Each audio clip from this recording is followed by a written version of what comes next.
Hi hello నేను మీ అనుష. నేనైతే ఈ బ్లాగ్లో బద్రీనాథ్ టెంపుల్ గురించి ఎక్స్ప్లెయిన్ చేయబోతున్నా. ఈ టెంపుల్ మేము 3 అవర్స్లోనే వెళ్ళడం రావడం దర్శనం జరగడం అయిపోయింది. ఏంటి 3 అవర్స్లో అనుకుంటున్నారా? వెయిట్ అండి, అన్ని డీటెయిల్స్గా మీకు క్లియర్గా ఎక్స్ప్లెయిన్ చేస్తాను.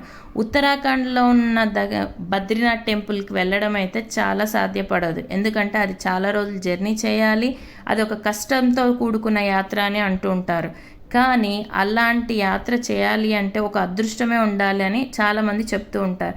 కానీ అలాంటిది మనం ఫీల్ అవుతూ వెళ్ళలేని పరిస్థితిలో ఉన్నప్పుడు అలాంటి ఫీల్నే పొందాలి అని అనుకున్న వాళ్ళందరికీ ఇది ఒక చిన్న అవకాశం అనే చెప్పాలి.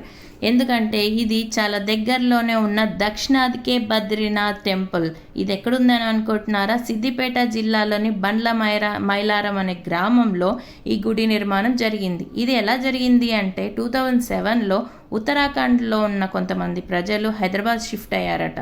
వాళ్ళు బద్రీనాథుల్ని మిస్ అవుతున్నారు, ఉత్తరాఖండ్లో ఉన్న బద్రీనాథ్ అని ఫీల్ అవుతున్న టైంలో వాళ్ళంతా ఒక ట్రస్ట్ లాగా గ్యాదర్ అయ్యి కొంత మనీని డొనేషన్ లాగా తీసుకొని వాళ్ళు 2000 ఎకర్స్లో ఈ గుడి నిర్మాణాన్ని స్థాపించాలని డిసైడ్ అయ్యారంట. అప్పుడు 2018 డిసెంబర్లో ఈ గుడి నిర్మాణం స్టార్ట్ చేశారు. 5 ఇయర్స్గా దీని నిర్మాణం జరుగుతూ 2023 జూన్లో ఫినిష్ అయిపోయింది.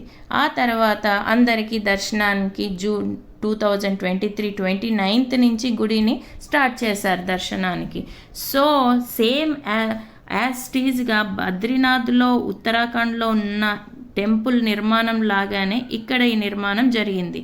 ఏది మిస్ అవ్వకుండా ప్రతి కలర్ కానీ స్ట్రక్చర్ కానీ ఏది కానీ దేవుడు లోపల ఉన్న దేవుడి విగ్రహం కానీ ప్రతిదీ యాజ్ టీజ్గా అలాగే నిర్మించారు.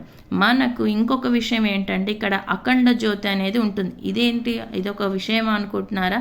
లేదండి, దీని గురించి చెప్పాలి. ఎందుకంటే ఈ అఖండ జ్యోతి అనేది ఇక్కడ ఓన్లీ వెలిగించిన జ్యోతి కాదు. ఇది ఉత్తరాఖండ్లో బద్రీనాథ్ టెంపుల్ దగ్గర నుంచి 7 days వీధి ప్రయాణం చేసి ఇక్కడ మనకు తీసుకొచ్చి ఈ గుడి నిర్మాణంలో పెట్టారు. ఆ దీపాన్ని దర్శించుకొని మన మనసులో ఉన్న కోరికలు నెరవేర్చమని స్వామిని కోరుకుంటే తప్పకుండా నెరవేరుతాయని ఇక్కడ విశ్వాసంగా ఉంటుంది. సో మీరు కానీ ఎవరైనా కొంచెం ఓల్డ్ ఏజ్లో ఉన్న వాళ్ళైనా పిల్లలు కానీ ఇలా వెళ్ళని వాళ్ళు ఎవరన్నా డిసప్పాయింట్ అవుతూ ఉన్నారంటే మనకి ఇంకా డిసప్పాయింట్ అవసరం లేదు. సిద్దిపేట జిల్లాలోని బండ్ల మైలారానికి వచ్చేసేయండి, దర్శనం చేసేసుకోండి. దక్షిణాదికే బద్రీనాథ్ జై అని అనండి. మీ కోరికలను ఏమున్నా మీరు నెరవేర్చుకోండి. హ్యాపీగా మీరు ఎంజాయ్ చేస్తూ చాలా బాగా ఫీల్ అవుతూ మీ మనసును తృప్తిగా ఉంచుకోండి. Okay, thank you, bye.